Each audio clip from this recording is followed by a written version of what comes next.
Hey guys, welcome back to another one. In today's video, we're going to talk about narcissists and control. Why do narcissists feel the need to control everything?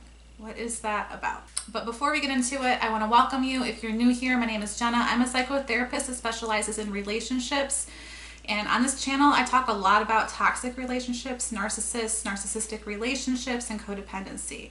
If those are topics that you're into, make sure you hit the subscribe button below so you don't miss any of my content. And also, if you like this video, make sure you give it a thumbs up. It really does help promote my videos to other people that can benefit from them. So narcissists and control. Control is something that commonly exists among people that are high in narcissistic traits. The control over other people, the control over their environment. It makes no differences. Narcissists like to control things. So why is this? Where does this need for control come from? And to answer this question, we can kind of really reflect back on kind of what makes a narcissist, because I don't really believe that a human being is born and from day one they're a narcissist. I really do think that narcissism is something that is constructed through someone's environment starting at a very young age. And this is also the shared reason that makes it so hard for narcissists to change, because these behaviors become really ingrained in someone when they're very itty-bitty and throughout their early life and development. So narcissists usually grow up in a very emotionally chaotic environment, meaning that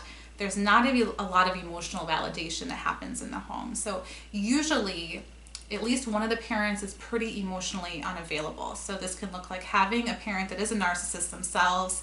It can look like having a parent who's a codependent. It can look like having a parent who's a narcissist and another parent who's codependent, or two narcissistic parents even. Really, no matter what the labels that are used, it usually is just a very emotionally unvalidating environment for the child. And because the child's emotions aren't validated, they learn how to cope with that in a very, very unhealthy way. And so this can look like a couple different things.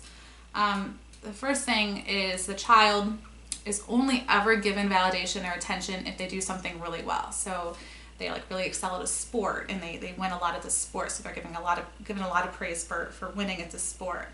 Or they come home with straight A's and all of a sudden, oh my gosh, it's amazing you have straight A's, and that just constantly continues to get reinforced throughout the child's development.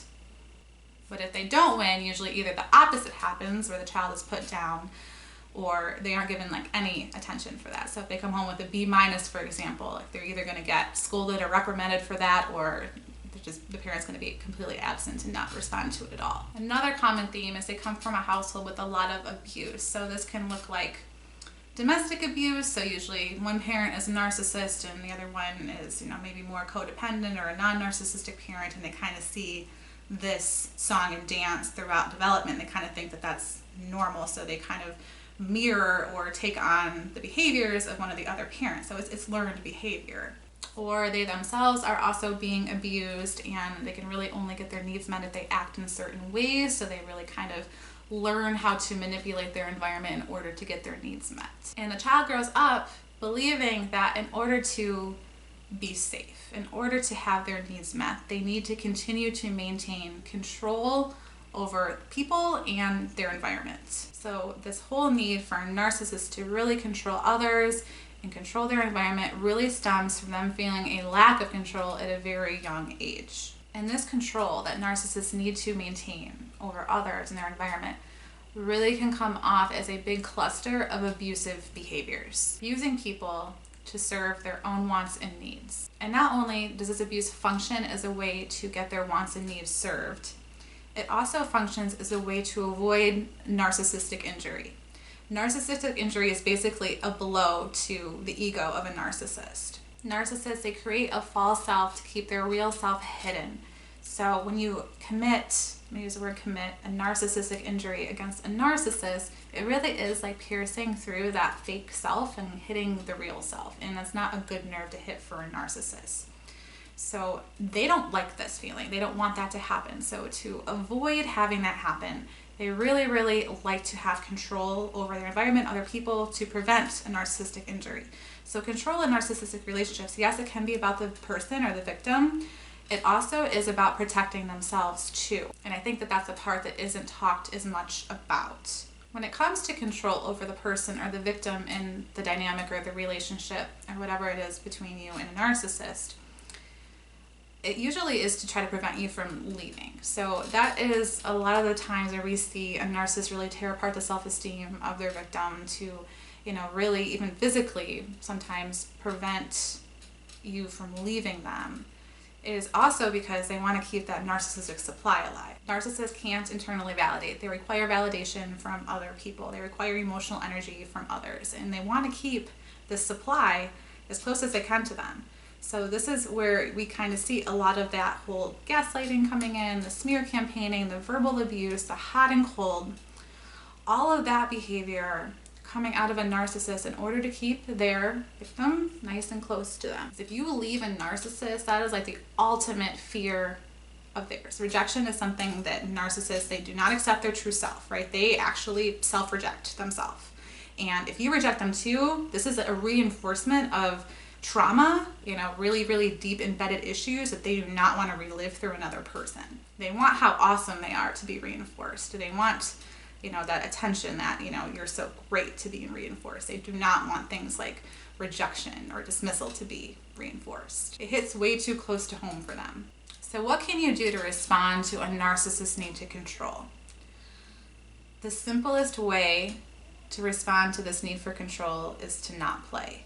Essentially, it is to leave. Now, I know if you go to a relationship therapist or you go to a coach or someone and trying to kind of solve this issue of being with a narcissist from a therapeutic perspective and kind of learning techniques and skills to handle them, it might stop some of the abuse, maybe temporarily, but usually, in my experience, ultimately, it either always comes back or it's completely disregarded. Just to give you an example, a lot of therapists encourage their clients to use with their partners I feel statements or we statements. So then we're not ostracizing someone. We're not kind of pointing the finger at someone. We're kind of talking about, as a unit. And in a typical relationship that might, have some communication difficulties, this is a good strategy. It's perfectly okay to do that. And usually the responses are pretty good. With a narcissist, since they can't even self-validate, they're not going to validate you. So when you, use the typical, when you do this, I feel this way, or something I think we could work on together, it's not something that they're going to be able to pick up on. There's going to be a couple outcomes if you try this with a narcissist. First, they're not even going to acknowledge what you said. So they're going to be completely indifferent. They might stonewall. They might, have no response at all.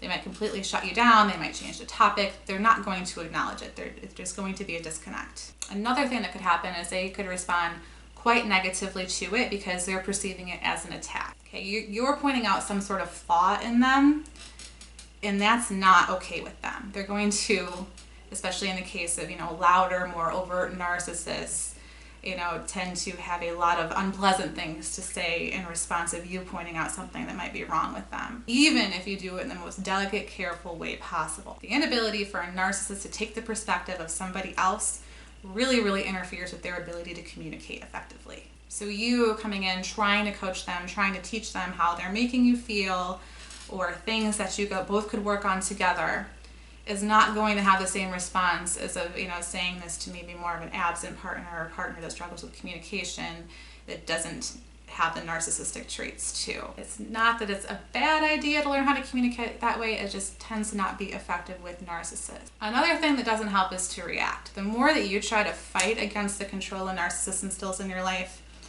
the more that they're going to push back to try to control you. Actually, your emotional outbursts serve as great supply to them, even as the positive things. If they're getting a reaction out of you, that helps really kind of fix that narcissistic injury. Kind of acts kind of like a bandage to it. If hey, you got me, I'm going to get you back even worse. When someone's in a narcissistic rage, I always tell people they aim for the ankles, not even the knees, it's the ankles. Sometimes it's the whole damn floor. They don't have a love. They will get ugly and they will get nasty with you if they feel like you've cornered them, if you feel like you've attacked them, or you've criticized them, or you've rejected them in some way. And this narcissistic rage in and of itself is a way to control, because if they have these negative emotional outbursts that make you feel really bad, then you're less likely to try to poke that bear again. Ultimately, both of these approaches do not lead to long-term problem solving. This is why when we teach people how to handle narcissists, we really go for the no contact, and if that's not possible, the gray rock method. I have a video on gray rock. I'll leave it linked below, because sometimes we do understand, or I understand, that you can't necessarily escape a narcissist. That the less that you can play into that emotional dance, the less that you can be bothered by it, kind of thinking, like turning off, disconnecting yourself from it. Because again, this isn't you. You're dealing with someone who has a very serious pathological problem and issues that really impact interpersonal relationships. The more that you can really come to that as fact, that it's not you, the more that you can emotionally disconnect to it being you.